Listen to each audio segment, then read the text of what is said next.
Most people get up every day knowing exactly what they need to do to reach their goals.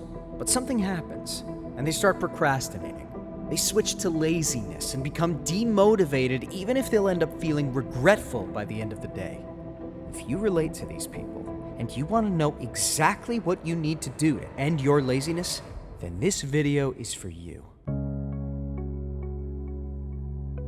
You need a goal, and that goal needs to be two things. Exciting, meaning you just like it. There is something about it that you find motivational, exciting, whatever.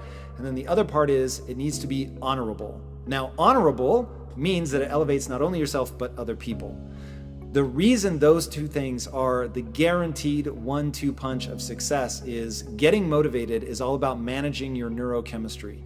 It's about knowing how you want to feel, figuring out the things that make you feel that way, making sure that that feeling is incredibly elevated so that you really chase after that feeling. The reason that people do drugs is to modulate their neurochemistry. Now, the great news is that you can modulate your neurochemistry without needing to do drugs, but it requires you to invest emotionally in things that matter to you.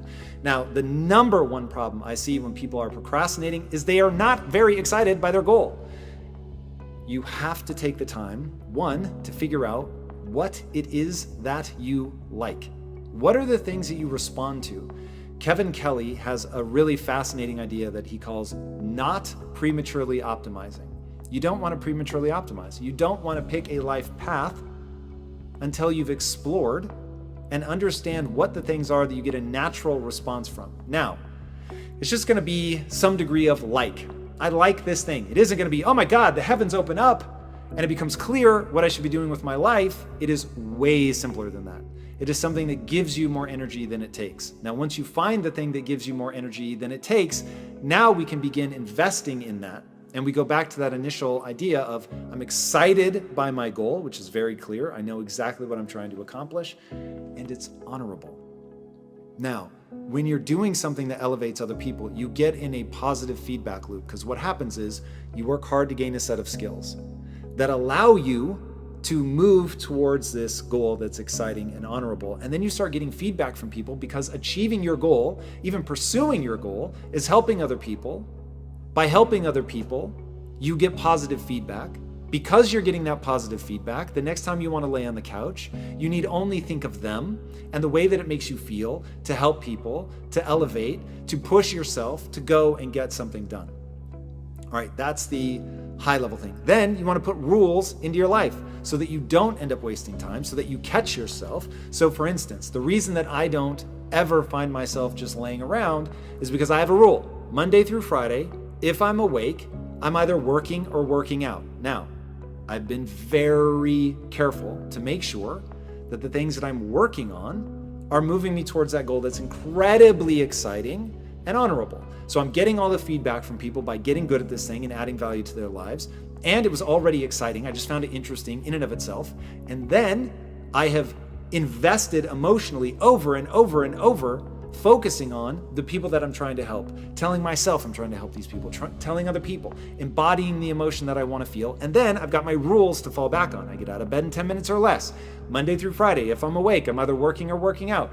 And those two rules, as deceptively simple as they are, when combined with a goal that excites me, and then the feedback loop of actually being able to help other people, creates this thing where I get so much juice out of it. Now, you're going to have different rules. Maybe for you, it isn't that Monday through Friday you're either working or working out. Maybe it's Monday through Friday. If you're awake, you're either spending time with your family or you're working or working out, whatever. Like, you're going to make different allowances for the things that matter in your life. But as long as you're doing those things in their order of how you value them in your life, like you might say, Monday through Friday, if it's between the hours of 8 a.m. and 5 p.m., I'm working. If it's between the hours of 5:01 and my bedtime, I'm spending it with family. Rad. Now you've optimized your life for the things that matter to you. You don't need to try to match my rules.